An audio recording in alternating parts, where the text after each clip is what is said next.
Welcome to Talking Out Your Glass. I'm Sean Wagoner.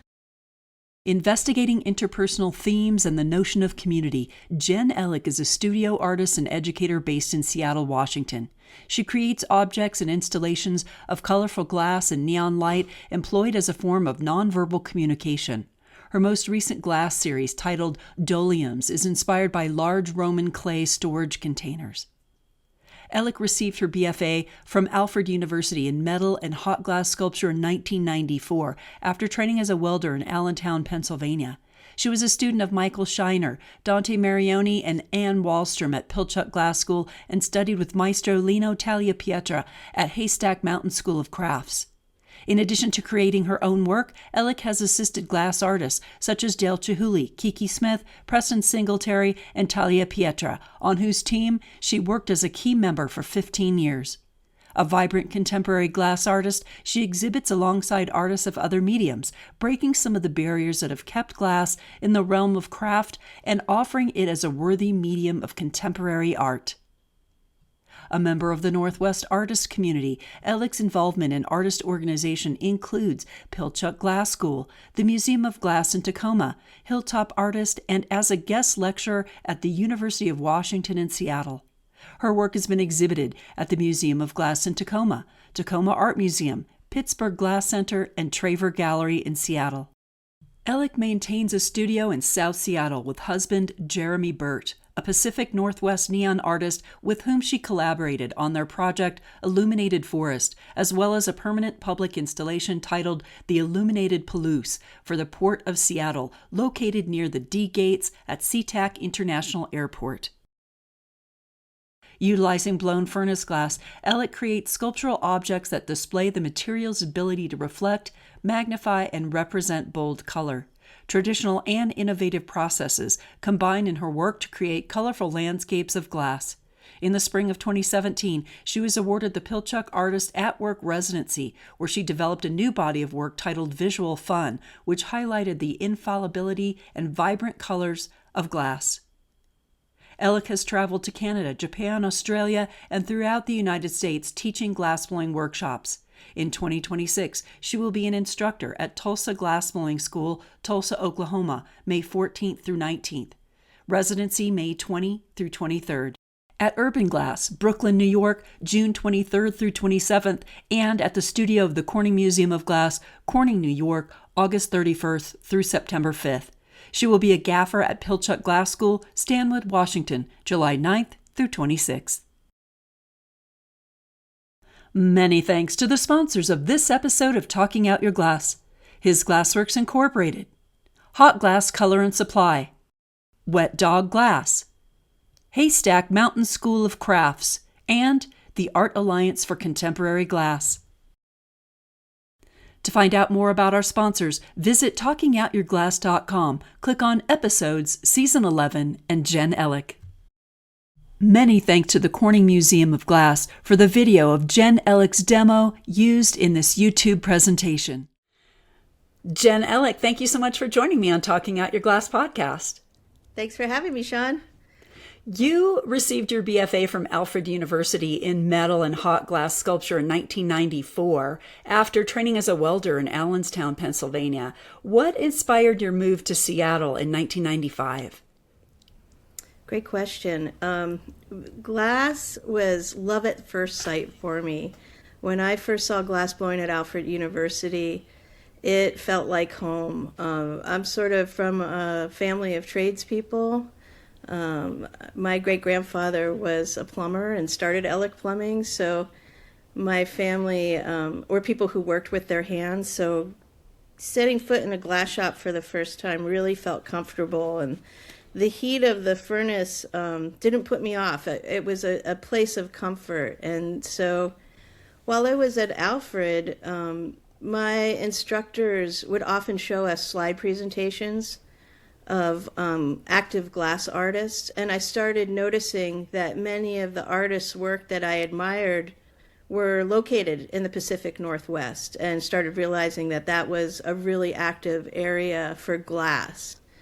And when I was a junior in '93, I was awarded a scholarship from Alfred to go to Pilchuck. So I had actually gone out for a session. I took a Michael Scheiner class, and it was so impactful and left such an impression on me that I knew that was a place that I would be able to go and access glass. So after I graduated, I worked for maybe about 5 months in a metal fabrication shop and saved money and lived at home with mom and dad and saved up some money so that I could relocate out there in Seattle, specifically to blow glass.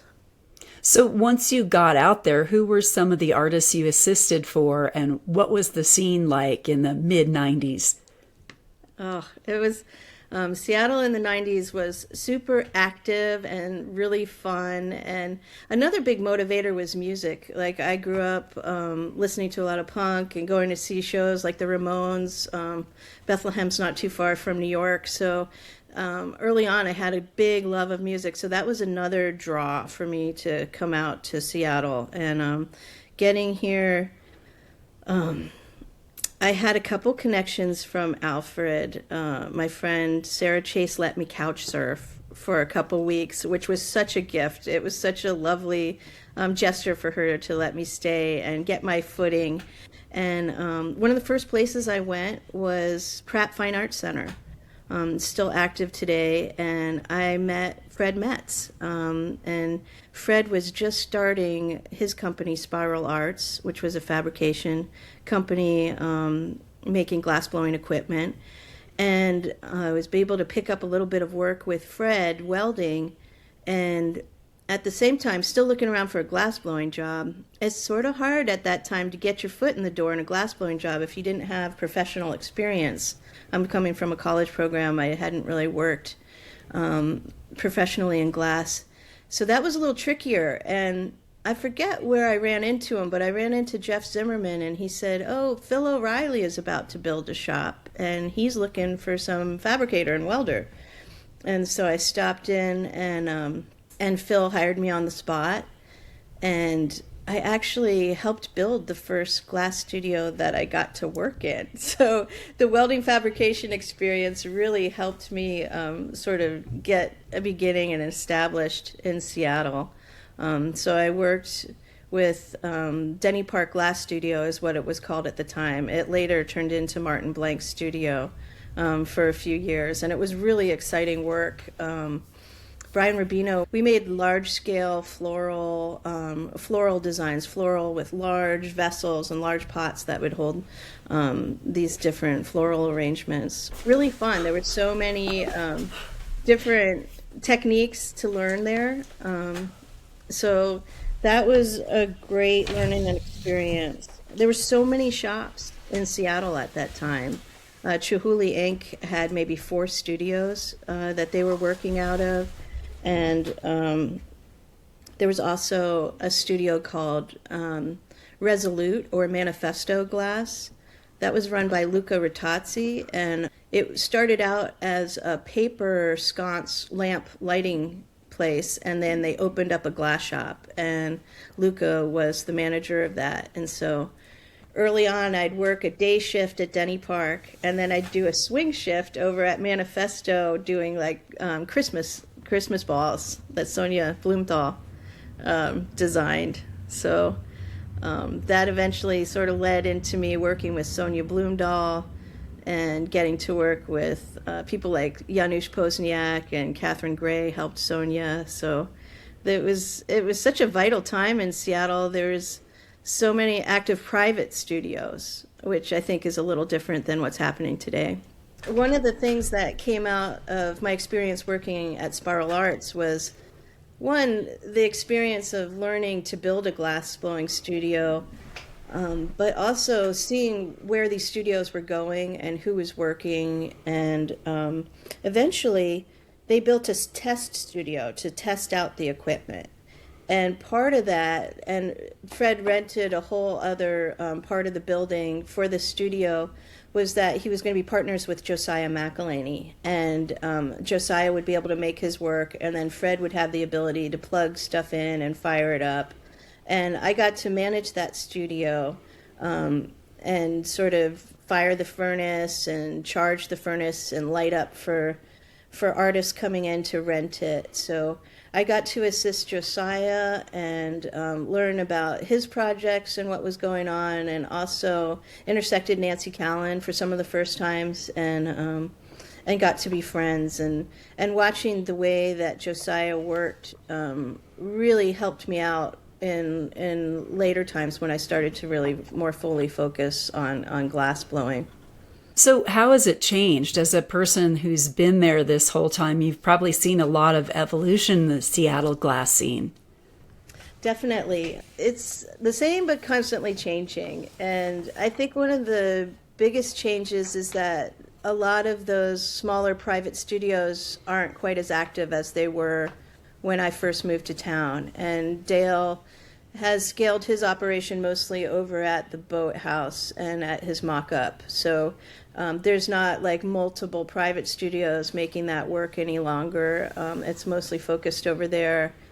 And I see the change, mostly the glass scene centered around these public access areas. The Shack Art Center up in Everett, and Pratt, and private but still very active, and the Hilltop artists are all really vital contributors to the glass scene here in Seattle.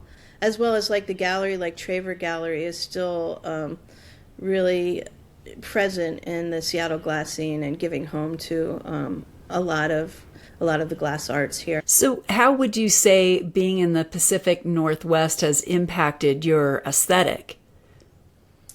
How has it impacted my aesthetic? I would say in a couple ways. I would say it's impacted my aesthetic through nature.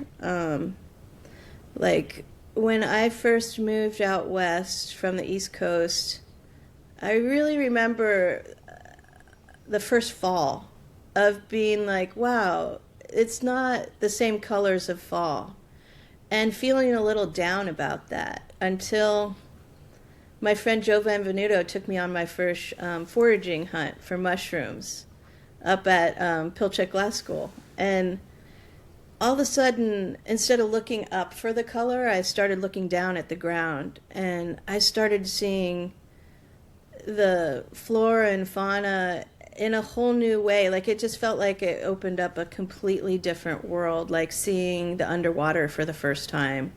And I feel through nature, I've learned to be quiet and observe, and to look at systems and connections and colors. And another way the Pacific Northwest has affected my own aesthetic is through my fellow artists, of going to Traver shows, of going to events, and being able to see, especially early on, I remember being particularly impacted by the work of Italo Scanga and Thurman Statham and Dick Marquis and Joey and Flora, and seeing the colors they were using and the content of what they were putting in their work, all really really saying something to me. I would say, yeah, in the gallery, once again, of being able to see all those different exhibitions and the different ways people were approaching the material were really impactful to me. And now when I look at my work, I see that like maybe we're part of the same family of aesthetic, but I'm proud that like if you looked at my work, you wouldn't feel like it was a duplicate or something that was repetitive of the artists that I admire, that I'm trying to push the can further down the road and not be repetitive, of do something similar. But there's also, if you looked at it, that you would see a family of aesthetic in just the color. Like I remember early on seeing Thurman Statham making his giant Dixie cups at Pilchuck, and just that large palette of color, that large swath of color was so amazing to me. I come from a ceramic background a little bit, and just to see that how easily accessed like bold colors was really impactful to me. What about the area's impact on the technical foundations in your glasswork? Because I'm sure being exposed to all of those amazing glass makers really helped you advance technically as well in your skill. I definitely put some time in at Chihuly Inc. and that repetition, or the 10,000 hours of, doing similar processes over and over again, definitely helped. And the studio I worked in the most was Jim Mongrain's Fourth Avenue studio, and I got to learn so much from my fellow glassblowers by watching them and watching Jim making it his own work and helping him work, seeing him make goblets. Like, that was all very impactful. And working at the Spiral Art Shop with Josiah and Nancy and learning the first time, I think that was probably the first time I intersected the Lino techniques, or the Lino family tree of working. And it's very identifiable in the way somebody might make a punty, might gather a wrap. So even though I didn't really know much about Lino or who he was, I had already started accessing some of the technical information of what he was putting out there on how to do certain moves in the glass shop. We'll return to Jen Elek in just a moment. This episode of Talking Out Your Glass is sponsored by His Glassworks Incorporated, diamond tools and glass cold working supplies, suppliers of diamond-plated tools and accessories, including diamond laps, wheels, belts, and adhesives. Expert advice available at hisglassworks.com. This episode is sponsored by Hot Glass Color and Supply, committed to supporting glass art and glass artists. They are thrilled to be able to amplify the voices of amazing artists like Jen Elek. Hot Glass Color and Supply was started by glassblowers for glassblowers. They are your go-to for color, clear, and tools in COE 96 and COE 33. Specializing in Kugler color and clear, a wide range of Boro colors, and the best selection of glass-making tools anywhere. All available to shop in person or order online at hotglasscolor.com. This episode of Talking Out Your Glass is sponsored by Wet Dog Glass. In business since 1996, Wet Dog Glass delivers unsurpassed value to glass studios like Corning Museum of Glass and others around the globe. Offerings include turnkey hot glass studio equipment, studio planning consultation, and technical support. Wet Dog Glass, your studio's best friend. For more information, visit wdg-us.com. And now, back to Jen Elek. You mentioned earlier that you went to Pilchuck for the first time in '93. Talk about the school's role in your development. I know you've served at Pilchuck in many different capacities. Give us a little bit of your history with the glass school. Like I said, I got to go for the first time in '93 as a scholarship student, and I took Michael Scheiner's class, and it was an amazing session. Pino Signoretto was working, teaching, and I think Karen Willenbrink was a hot shop coordinator. Judith Schechter was up there teaching, and it was so impactful. And once again, Italo was artist in residence. He would do long terms of artist in residence at that time up there. And I remember going down to their maintenance building and seeing the porch out back, and it was lined with his sculptures, and he had a professional fabricator welding up sort of totem or large tall sculptures that would hold some of his glass elements. And I was blown away. I was like, here are two of the things I love the most, is fabricating with steel and blowing glass, and this artist has like seamlessly put them together. So it really felt like, I'm in the right place. Coming from a small town in Pennsylvania and being an artist, it can make you feel like the weirdo or the other person. And I always think of that Rudolph the Red-Nosed Reindeer, land of misfit toys. And when I went to Pilchuck for the first time, I was like, here's everybody. Here's all the artists. Felt like a good place to be. And after going there first on scholarship, I went back as a teacher's assistant a few times, and then eventually I got to go as a gaffer, and that was just such a big honor to be asked to assist in making other artists' work and start to intersect with their Artist in Residence program, which is really one of the greatest programs that they run up there for young artists to be intersecting with artists that are more established and are naive to the material. Oftentimes the artists in residence in that program are people who have not previously used glass. Was just a really exciting way to be up on campus. And I've also worked as an instructor several times on my own, as well as collaborating with my husband Jeremy Burt and teaching classes on glass and its relationship with light. And I've also gotten to be the interim operations manager for a split second, and the last was when I was on staff was probably the interim artistic director when they were placing Michael Endo right before they found Michael. And that was another huge honor to be asked to sit in on that position and to be able to put a program together. Was really rewarding to see the behind the scenes of that magic that one experiences when you're on campus, and there's that special synergy between the people that are on campus when you find those connections, whether it's a technique or something that you like, or you go to these slide presentations and you learn more about the artists, and you start to sort of discover what those connections are that bring you all together on campus at the same time. And that was super rewarding to be a small part of that, and to work with the staff was a really great experience for me to see. There's an energy there. Is that something you can describe? I feel like there is a very special element of Pilchuck. As somebody who goes up and forages in the forest, it's a forest that I never really feel fear in.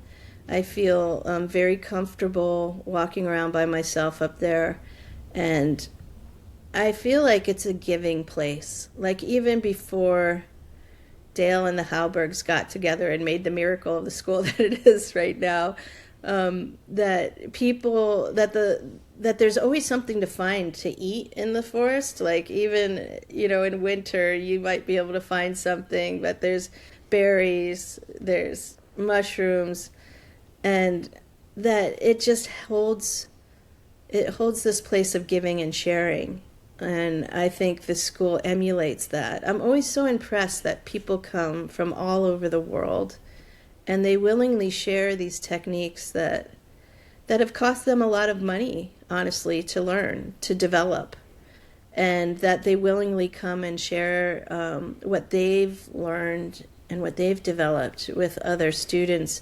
I think that is really special about Pilchuck and about a lot of the other craft schools, especially the ones that are located in remote areas like Penland and Haystack.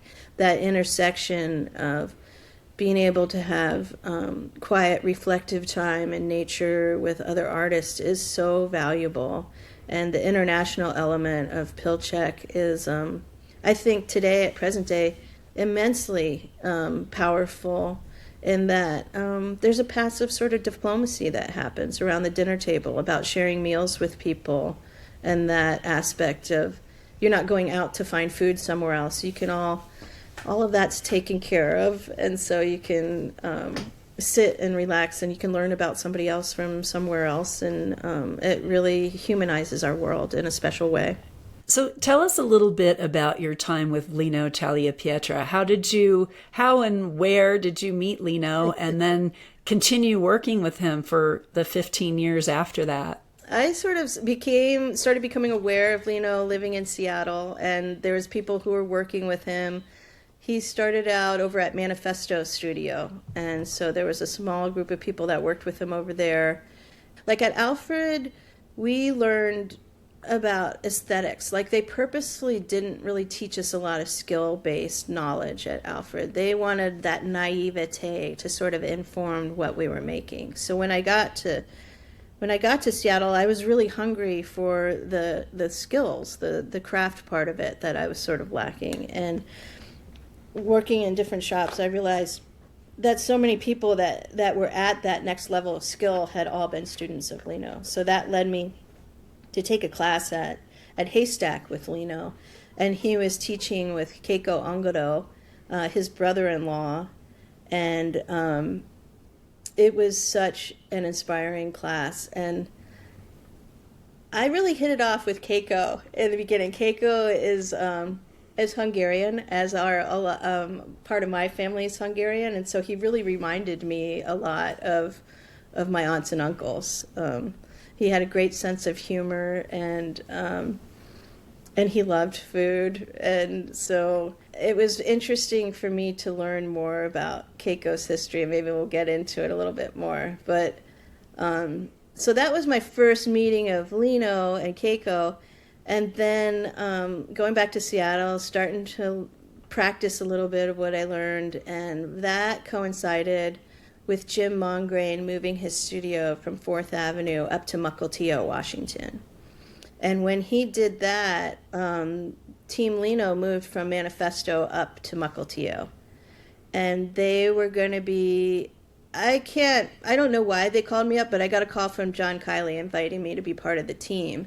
And my guess was that they needed somebody who understood equipment and could blow glass. So if there was, like, Jim was working his Chihuly job, so he wasn't really there during the day. So they sort of needed somebody around the shop who could help run the studio and be part of the team. So I think once again, it was those welder fabrication skills in my time at Spiral Arts that maybe helped me get my foot in the door with Team Lino.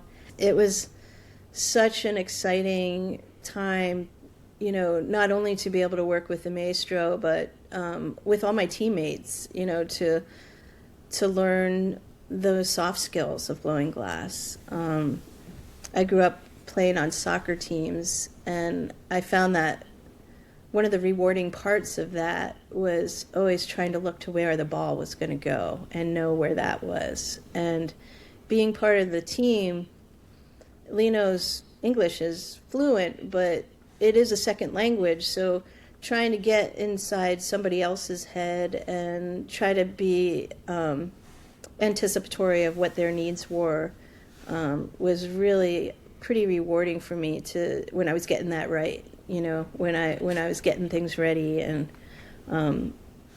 it was such an active time in his career that I think now I can see how special it really was. We had a large clear furnace, but we also had a color furnace there. So Lino would formulate, he had a color book, and he would formulate a lot of his own colors, which made his work which still makes his work have a very unique aesthetic. It's not store-bought color. And so he would love to be involved at every part of that process. He was involved with formulating the color. If I would go up on the weekend and fix the furnace, he would want to go along and sort of see how that was going and help out. He had just such a joyful approach to his creativity and the operational part of how it was being creative. He has like that insatiable curiosity that I think a lot of us have who truly love the material, that it just has such immense possibilities of where it could go, and to be able to stand next to somebody and help them with their creativity and witness that spark and of inspiration is just such an incredible experience. There was a few times where I felt like, quiet in the shop, Picasso's painting a painting here, like where I'd almost feel a little reverence of what was being made, because I intimately understood where it started with the formulation of the color and that person coming in and making the color, and that we took it from there all the way to this incredibly blown sculptural object that was such a pinnacle of mastery of the material, of understanding the material, that there was like maybe 2 times in my 17 years that I just like would just sit there and cry because I was like so bowled over by something beautiful in a way that somebody would have that kind of emotive experience from a beautiful sunset or something that you might see in nature. And that's that's a pretty special place to be moved emotionally in that way by something somebody's making, you know. So I think I did know where I was at. I knew I was learning from a master. So what were some of the most exciting projects you worked on as part of Lino's team? You know, there's so many, and I know I'm talking about like the daily because like that's what we would be so involved in the daily, but one of the more memorable ones was going to Bullseye Glass. We went down with the team for maybe like a 1 week session, and then I got to go back for a full 3 weeks to work with Lino, where, you know, they often don't do this, is to have artists actually working in the factory on the floor. Like it's more of a kiln forming studio.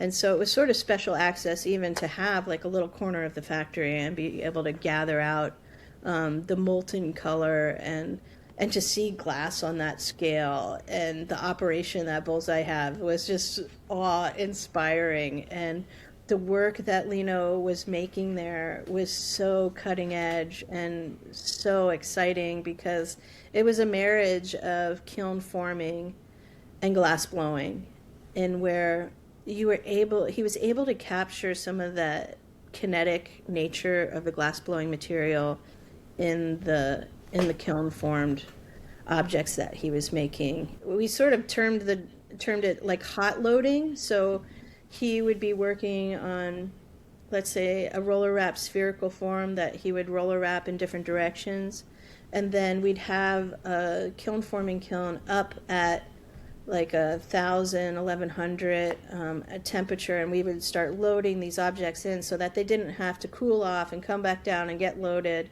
We would actually load them hot. They contained a little bit of that memory of the movement of the hot shop, and I just felt like he was just getting started on that work. Like there was a lot more to do, and learning about what his inspirations were behind that series of works. They were landscapes of Murano, and contained so much color information there of Murano and Burano, and he brought a lot of photographs to that session, which really helped inform. It was an honor to be able to work on that project with him, and also to be able to travel with him. And probably the last 5 years of my time with him, I became part of the traveling crew and going over to Center College with him. He had a deep love and respect of Stephen Powell and a great friendship, and that was really pretty awesome to witness those two together. They both had a deep love of glass and a great camaraderie. Being able to travel with him and work on projects like the boat installation that he had at Corning, being able to work in Mukilteo on those pieces, and a lot of times I'd get a little drawing on a napkin, and after my day of work as a glassblower, I'd then go home and do some welding projects. Like I worked on some of those boat molds and the bird molds that we would lay the glass down to shape the glass. And that was really fun to be able to figure out how to make a burner mold, to have a heated mold of various shapes and have a propane burner under it. It was all custom made for these projects. And it seemed like just something that we do, but now I realize just how really special that time and place was, to be able to do so many different handmade parts of the process that make something that's truly unique in the end. We'll return to Jen Elek in just a moment. This episode of Talking Out Your Glass is sponsored by Haystack Mountain School of Crafts, celebrating 75 years of programming during the summer of 2026 season. From a stunning coastal Maine campus, Haystack connects people through craft, offering 1- and 2-week studio workshops to participants of all skill levels from June through August, and taught by professional artists from the U.S. and abroad. Glass faculty this summer includes Christopher Kerr-Eyre, Cedric Mitchell, and Megan Stelgis. Applications to fill open seats will open on April 24th, 2026. Applications are accepted on a rolling first-come, first-served basis until workshops are full. For workshop descriptions and to apply, visit haystack-mtn.org. This episode is sponsored by the Art Alliance for Contemporary Glass. AACG is a leading resource for glass collectors, artists, gallerists, museum personnel, educators, and others on all things related to glass art. Its mission is to further the development and appreciation of art made from glass. It also provides a place for the glass community to have robust conversation around glass art through its weekly virtual programs and provides grants and scholarships. Membership gives glass lovers access to many members-only benefits. For more information and to become a member of AACG, go to aacgglass.org. And now, we return to Jen Elek. Your history with glass not only includes making, but also educating. You've done teaching at Pilchuck in Penland and the Jam Factory in Australia. Talk a little bit about what the biggest challenges are facing students today. And what are they most interested in learning, do you think? The biggest challenge facing students today, and I'm older, I'm not a student, so I can't speak too much to it, but I can say that the cost of living is a huge challenge for any young artist today. The cost of being able to have a vehicle to get around and logistics, being able to even rent glass blowing time is really a pretty strong impediment. Home ownership of not being able to afford a first-time home, studio. My generation was really lucky. I got in just at the end of really being able to afford those things and have a home studio here. I see that being really one of the biggest challenges for young people is affordability and access. Even people my age, glassblowing's gotten so expensive, it's really impactful and makes you more thoughtful of how you're using the material. I would say what the most often I intersect students are in like craft centers, and I think what's different about those places is people are seeking out those skill-based classes. I think at the university programs, they're able to fully develop their voice in the material conceptually. And I think the craft programs have effectively stepped up and offered more skill-based classes. And those classes seem to fill the most quickly. But I think you can have it all. I don't think you have to choose. I think you can have it all. As an educator myself, when I'm teaching skill-based classes, I still try to put in projects that'll start to affect people and help them develop their voice in the material conceptually. Well, let's talk a little bit about your work in glass. I wanted to ask you about a piece that you said inspired you. It's a piece by Tyra Lundgren. It's a leaf plate. Tell us about it and why you love it.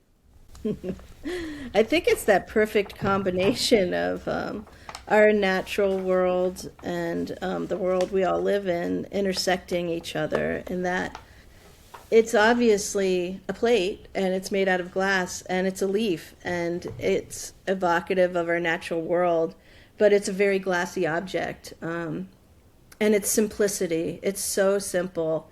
And when Tyra Lundgren designed it, she was working at Vanini with my friend Keiko Ongaro. And Keiko's story is so inspiring to me. When I was a teacher's assistant for him and Ben Moore at Pilchuck, I got to learn a little bit more about Keiko's story through Thomas Stearns, who was one of the first people to go to the Vanini factory and work with the factory on his own designs. And Thomas wasn't in great health, but he flew out to Pilchuck to see Keiko because his time with Keiko was so impactful for him. And he gave a presentation talking to us about his time there. And I know it's a little tangential, but I think it's an important story for people to hear. And he talked about going down to the palazzo for the first time, where all the gaffers were and all the teams were working. And he had drawings, and he had maquettes, he had three-dimensional clay sculptures of what he would like to make in glass. And one of the main maestros took one look at it and said, "How dare you bring these ugly off-center birds to us? We have for centuries achieved symmetry and classicism. How dare you bring these ugly forms to us to make?" And Thomas was like so embarrassed. He turned around and walked away, and like he was heartbroken, in tears. At lunchtime, Keiko went up to him and he's like, "Come after work, come at lunchtime, and I'll help you make some of these ugly birds."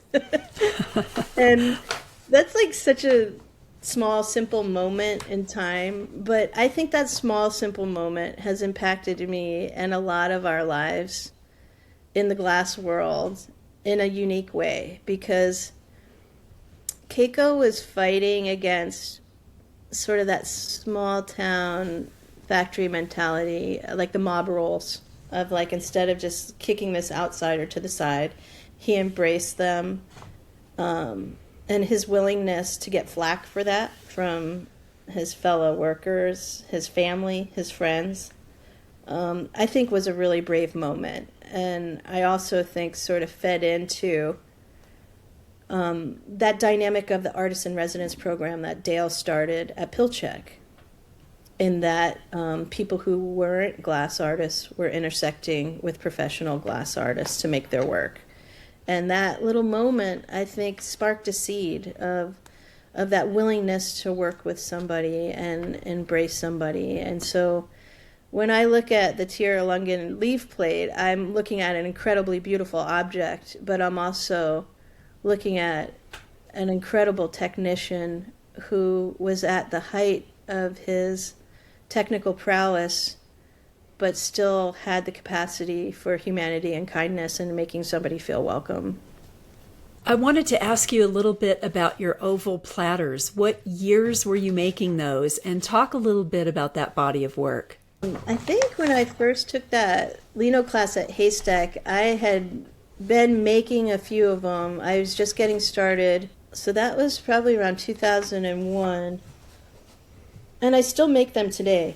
And they've evolved, they've changed. I use them as a palette to try different cane techniques or different form techniques. And the big attraction for me with an oval is that, when you're eating off of a serving plate, it's singular in its form. It's a round form. And so that's a single serving. But automatically when you have an oval form, it's inherently a shape that speaks of sharing and sharing with other people. And I just love that aspect of the oval, and I've always called it like the shape of sharing. It's such a fun form to make in the glass shop because you do all these moves, you really flatten it, and it just looks like a completely different form until the very end when you reveal it and it unfurls, and hopefully it's a beautiful low bowl oval form with different colors and different viscosities. All that is taken into consideration and can affect the form. So it's one of the functional objects that I really enjoy making, and has sort of led into a fun teaching collaboration that I do with my friend Annette Blair from Australia. And we've taught some classes. We've titled them different things, but the original classes were called Eating Your Way Through Design, where we'd look at what's fresh and local and design a menu and then design a table setting around that. And we just taught our most recent one at Pilchuck last summer, and it was just such a rewarding format to to teach all the foundational forms and techniques, with the great reward of a dinner at the end of it. And being able to work with Nettie is, I feel like a constant student. Like, I'm an instructor, but I still feel like a constant student. And anytime I get to work with Nettie, I feel definitely like I'm a student in learning. So that's another fun thing that the Oval has brought me, is the opportunity to work with friends like Nettie.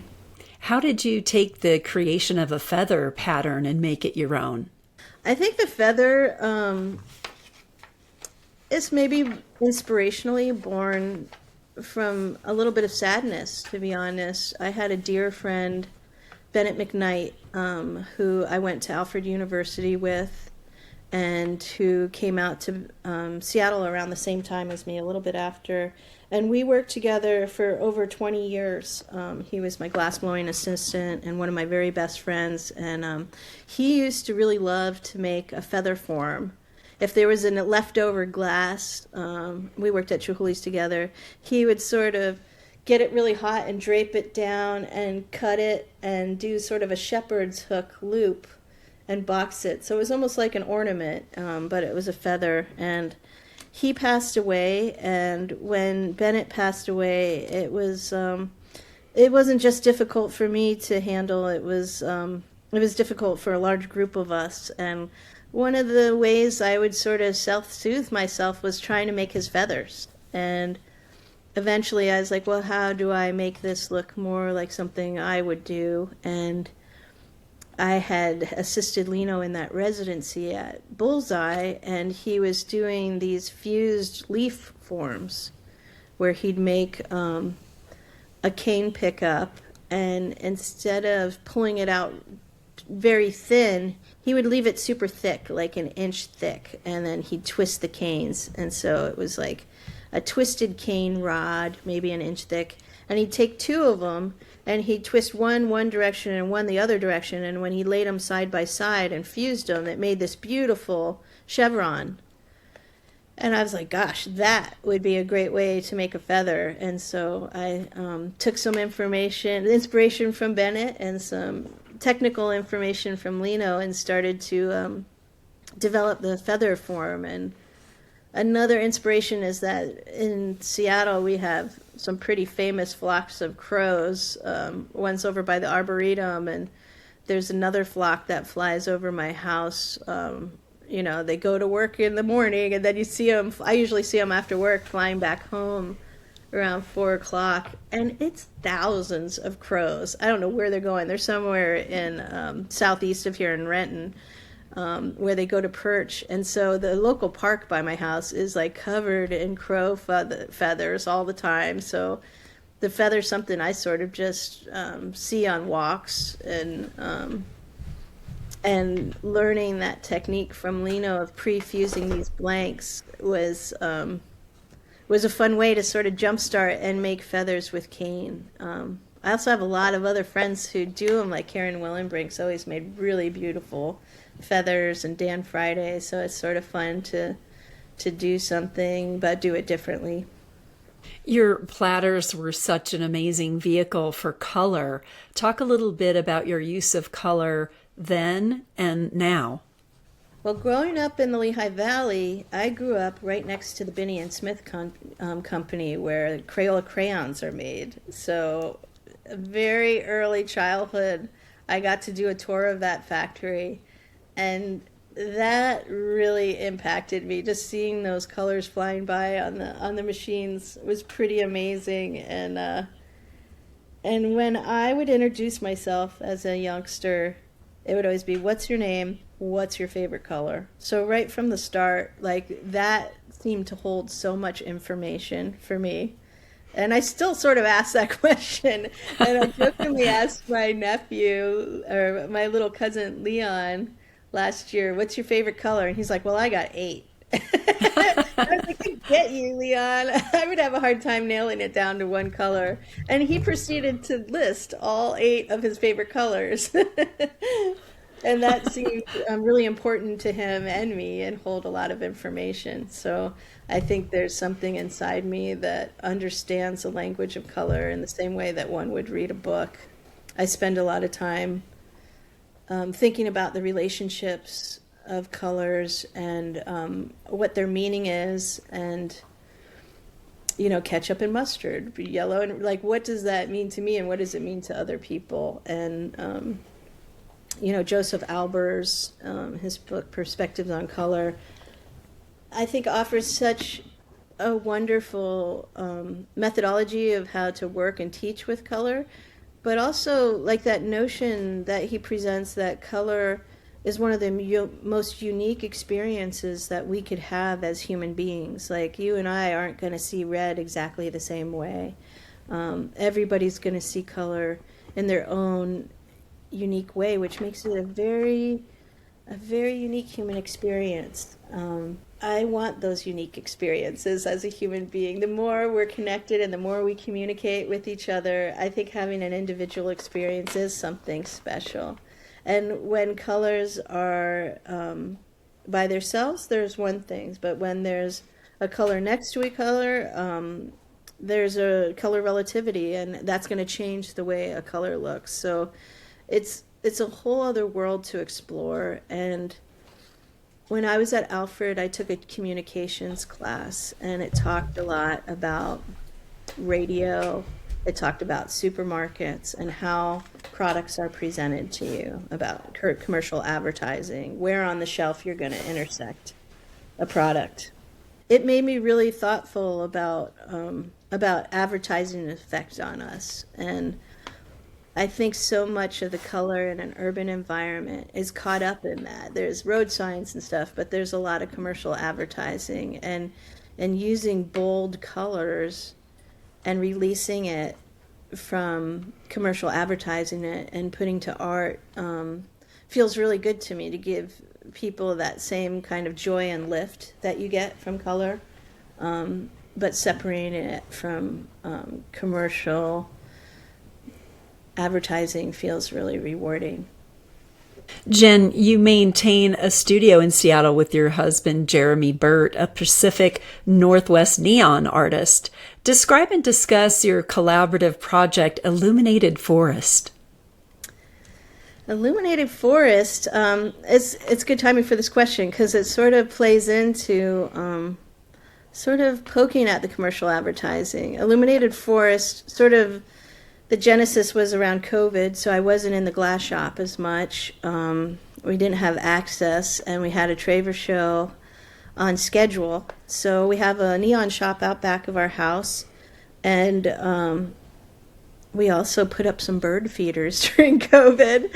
And I put up my first suet feeder, and it brings all these amazing birds to our little house in the city. And being able to access that little bit of wildlife in an urban setting was so impactful that we started thinking about the mechanism of the beer sign, and that it's pretty amazing design. For like over 100 years, people have used a simple steel mount to mount neon, and its effectiveness to be able to display neon in multiple ways is pretty amazing, because with the beer sign structure, you can set something down on a table or a pedestal. You can hang it up on a wall with just 2 screw holes, or you could hang it in a window. It's got a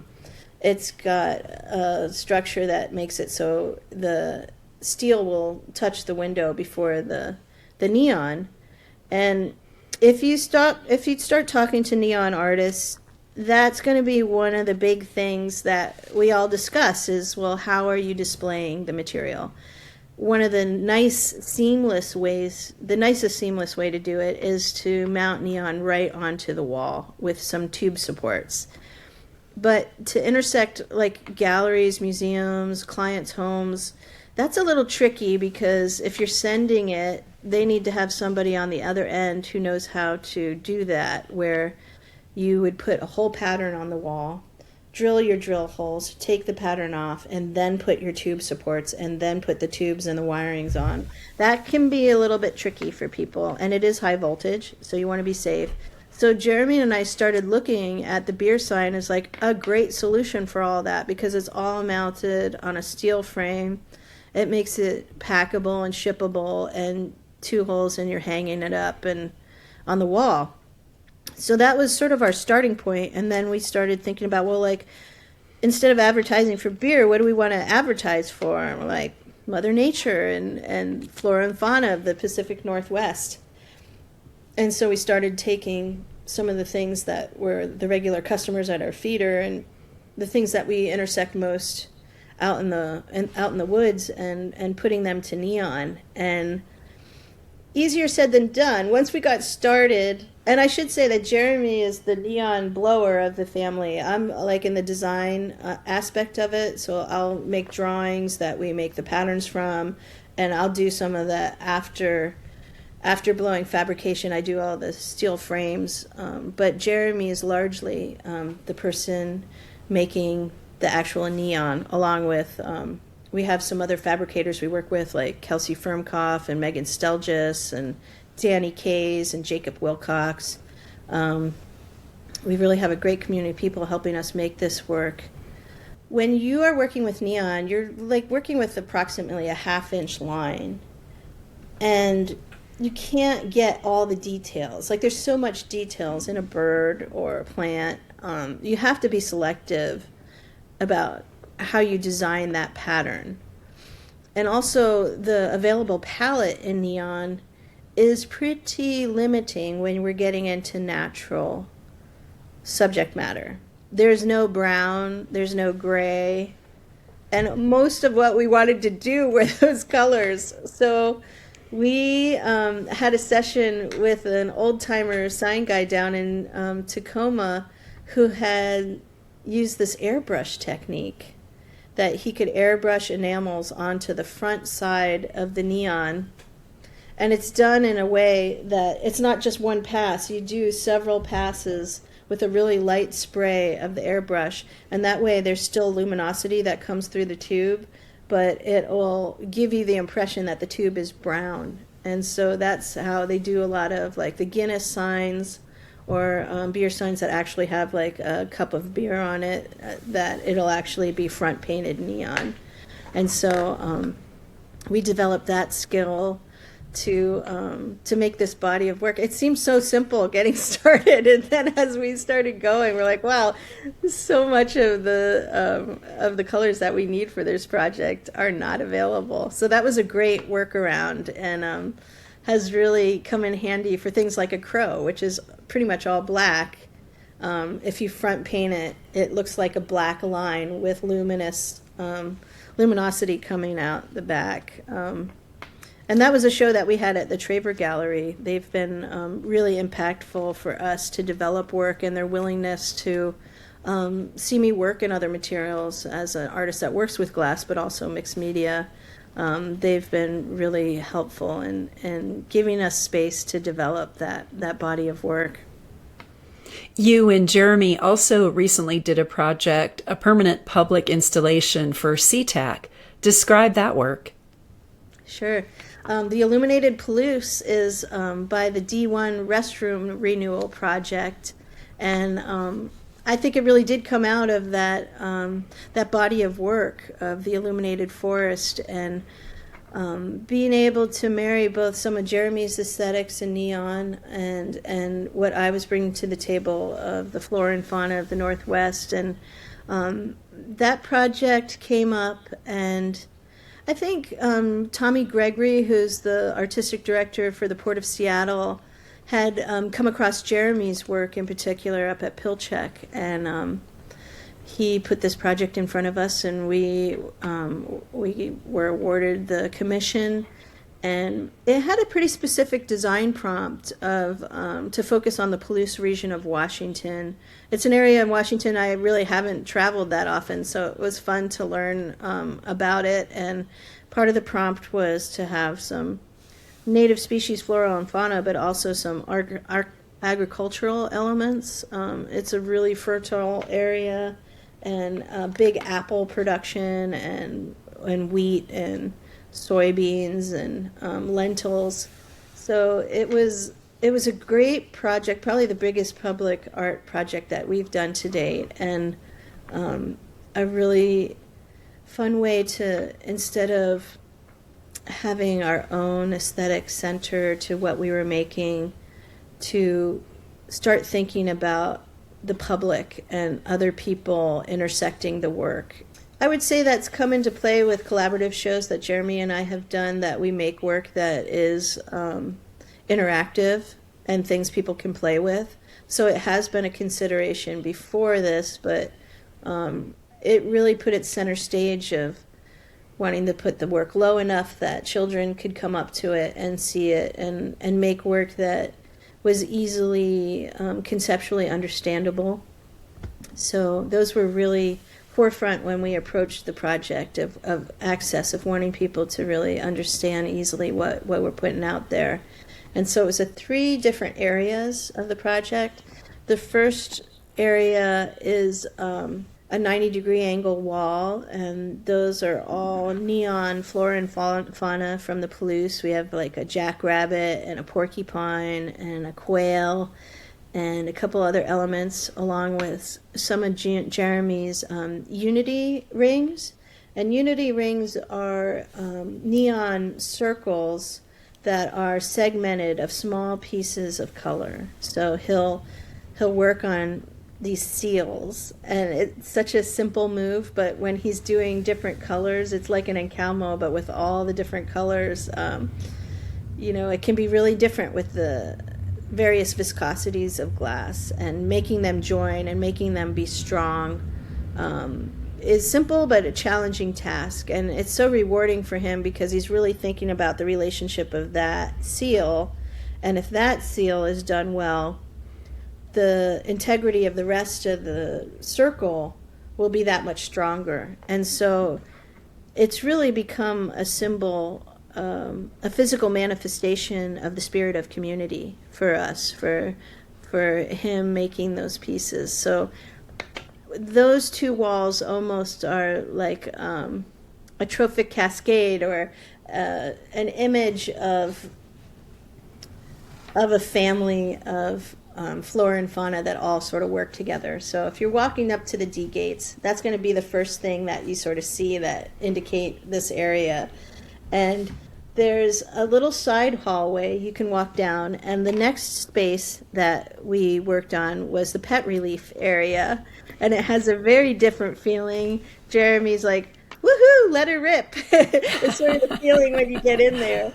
And so it has 3 panels of aluminum with decals on them depicting a dog sort of running and chasing its tail. And the final image is a dog that's in Ouroboros of actually catching its tail. And then there's a place for the dogs and cats to potty. And there's a little log, like a tree stump, that's a bronze log that I inlaid with glass. And there's another subtle Pilchuck connection there, because I actually found that log in the firewood pile when I was up on campus once, and I was like, oh, I never really have done glass inlay. Wouldn't that be fun to do? If like take an iconic log, which is like a Northwesty like image thing, and put polka dots of glass all over it. And so we were pretty far in the design process of this commission, and they realized, are we going to just put one of those plastic fire hydrants there? And they were like, no, we're going to hire you guys to make that too. So it was really fun. Like on the weekend, people were like, what are you doing? And I'm like, well, we're looking around for a log for dogs to pee on. And so they saw this piece that I had made up at Pilchuck, and they're like, that's perfect, let's do that. And so we took a casting of that log, and so that's the pet relief area. And then the last area, which is probably the hardest to find, you really got to look for it, is a room that's the nursing suite. And so we wanted that to be sort of quieter space and contemplative space. And I thought it would be fun not do a Where's Waldo'd, but to have lots of small vignettes or small objects. So if a family's in there with toddlers, they might have some things like, what's that? Or where's this? And it can also sort of inform them a little bit of the bounty of the Palouse region. So it's 4 painted panels that have glass sculptures that I've sculpted of things like grapes. Wagner grapes are one of the grape species that they grow in the Palouse, and the Apolloda apple, and some mushrooms. And, my deep love of nature doesn't often come out physically in my work. So this was one of the instances where I got to sort of illustrate my love of the wilderness through sculpting. And I also included some bush tits, some little tiny birds. They're so beautiful. They're regular customers here at the house. And my friend Karen Willenbrink Johnson came in and sculpted I hired her to sculpt those for me for this project, because I wasn't going to jump into bird making this far into the game. I'm always willing to learn, but I knew I wanted to put something really beautiful out there, and I knew who to hire. So Karen was kind enough to help me out with that part of it. So, Jen, when and what was Light the Forest?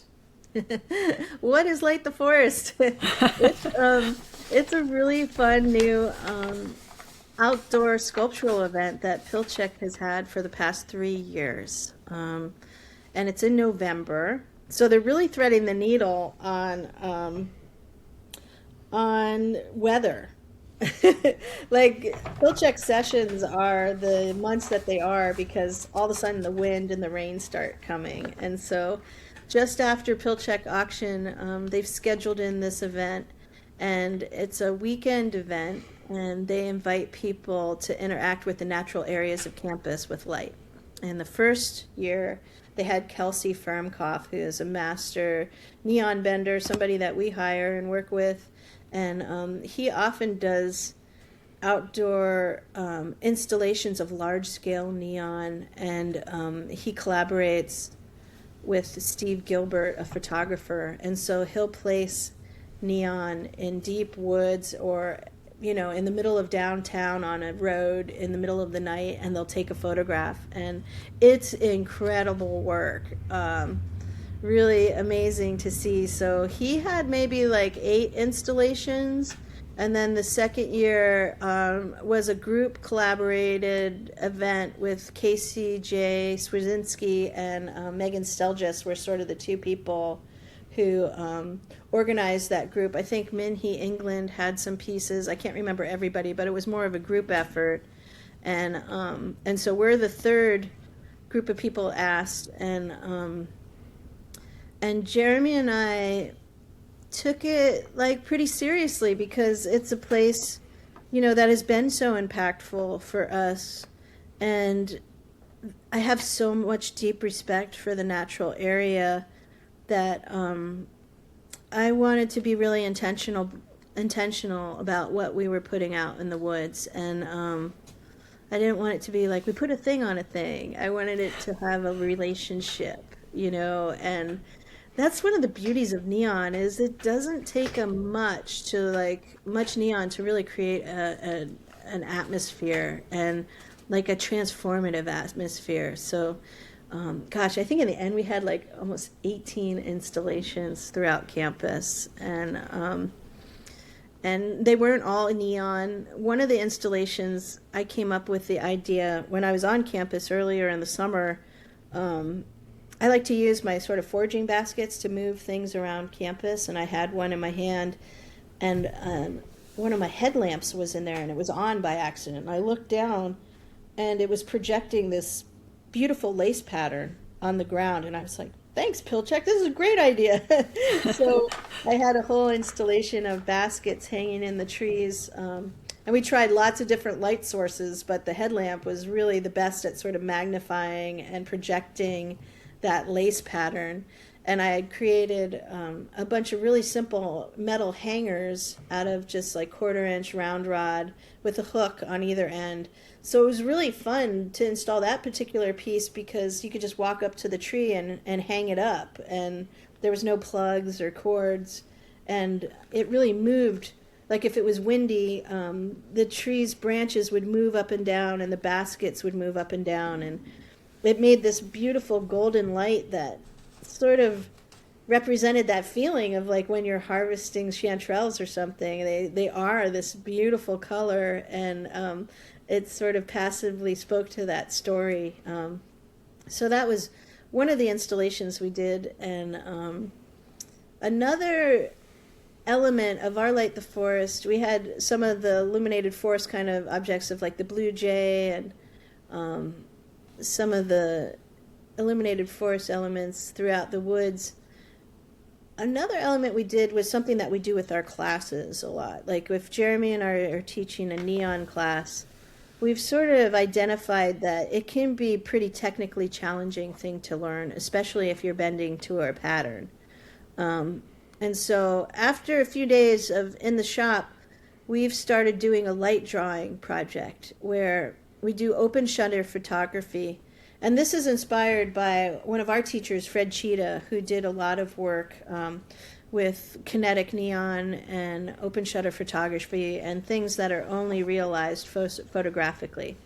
And so what we'll do is we'll get some battery packs and transformers, and we'll make some neon elements that aren't plugged in that you could walk around and you can draw with. And usually it's about an 8-second exposure. And so we've always done that with classes. And this opportunity at Pilchuck, we said, hey, let's do this with the general public. And so what they brought to the table, which was pretty as exciting as having a giant TV screen there. So we had all these pre-made elements. Some of them were LED and some of them were neon that people could sort of self-choreograph with and draw with the light. And then after they finished, their image would come up on the screen. And that way we'd give people 3 chances. That way you're like, okay, what am I doing the first time? And the second time is like, oh, okay, I'm going to try this. And the third time is like, okay, now I know what I'm going to do. I'm doing this. And it's super rewarding because so often you hear people like, well, I would love to be an artist, but I'm not creative, or, I'm not a creative person. But its immediacy really shows people that you can access creativity in so many different ways. And since Light the Forest, we were invited at the Museum of Glass to do this event, and it seems like something that would be really fun for us to keep doing going down the road and intersecting different neon shops in different areas and different art community centers, and keep developing this light drawing activity, because it's so fun. It's really fun to draw with light, and it's not something I like to dance, but I'm not a dancer. But to like choreography, sculpting with light, it's just expanding my notion of like what creative materials are. You're also currently working on a new series called Doliums. Tell us about that work. Doliums were sort of born through my love of doing encalmos. It's something I learned from Lino, that technique, and my love of color and wanting to put bands of color and looking at those relationships and that whole viscosity element of like what colors marry well, what colors are more challenging. And I discovered the Doliums, these large terracotta storage jars, and they're so beautiful, and they're simple in their simplicity. They can be elongated, but they're also large spherical forms, and oftentimes up on a metal stand. And in the past, they were used to hold grain or wine. And my use of the form, I feel like, is to contain light, and as like a vessel to hold light and to project color. So if they're in the right setting with either light or sunlight, they don't just hold the light, but they cast the light in beautiful shades. So they're still in development. It seems like over the past couple years, I've had a couple residencies where I've been working on them, but I really haven't exhibited them yet.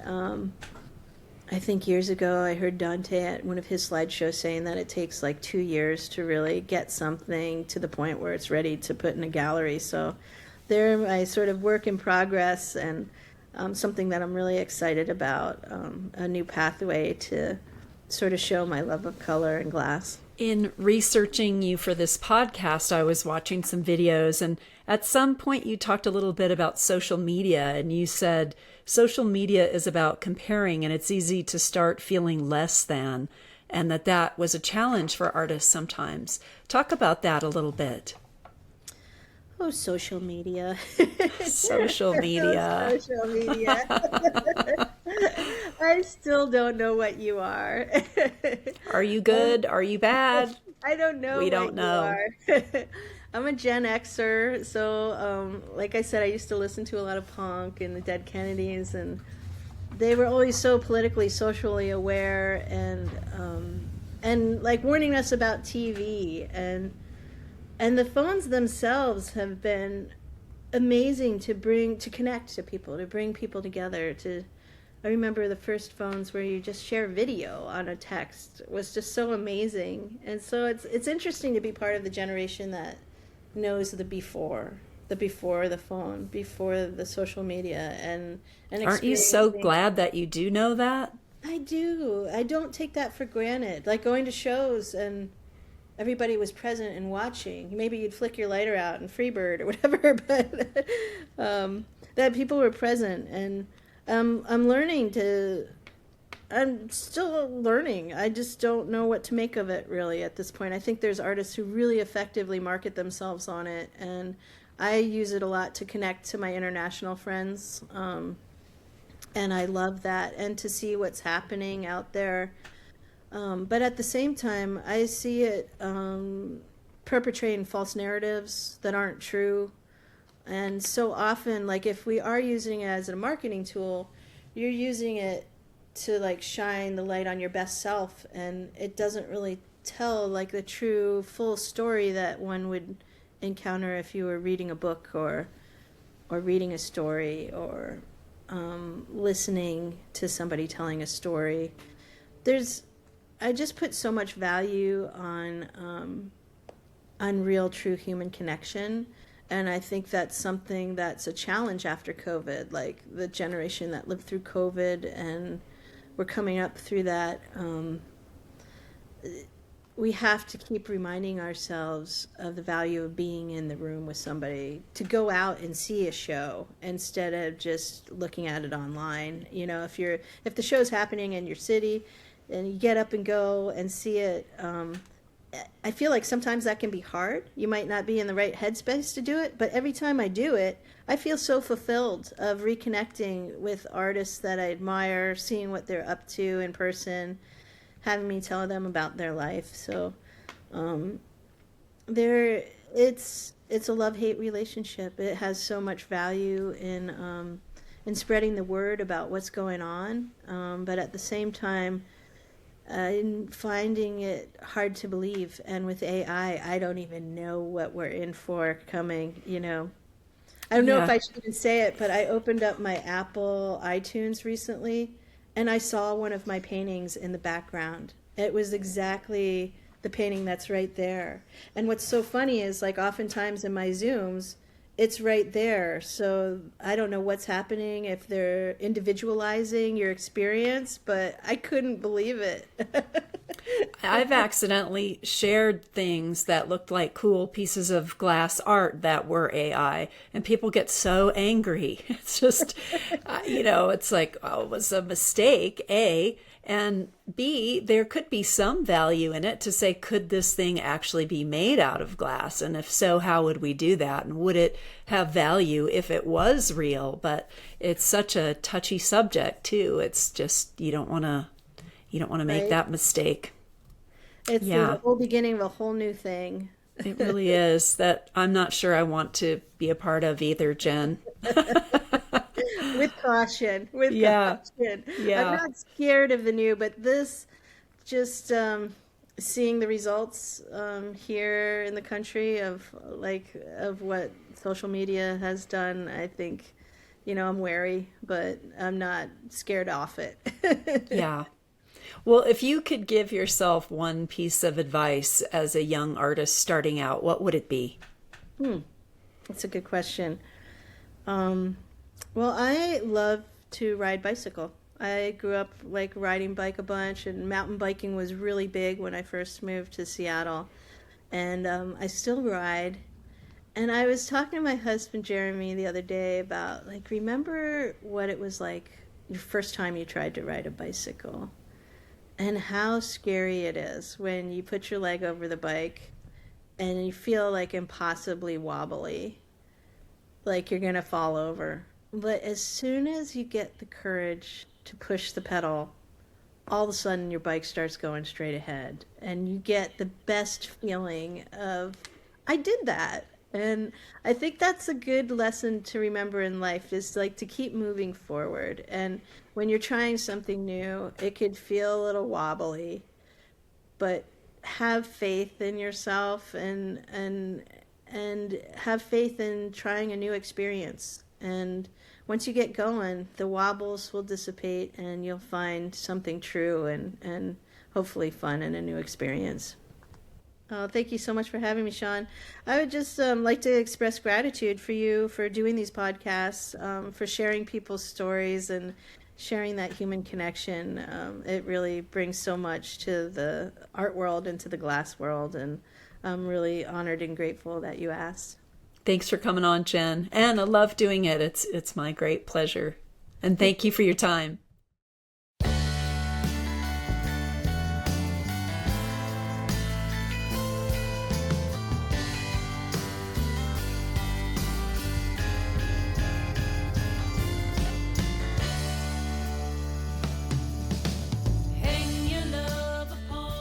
Thanks for tuning in to Talking Out Your Glass.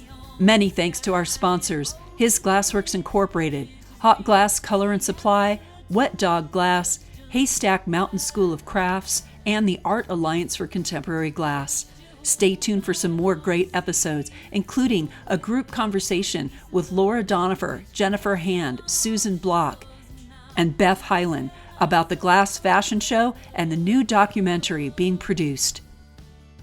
If you enjoy and value this online catalog of conversations with the world's best glass artists, visit talkingoutyourglass.com and click on Donate.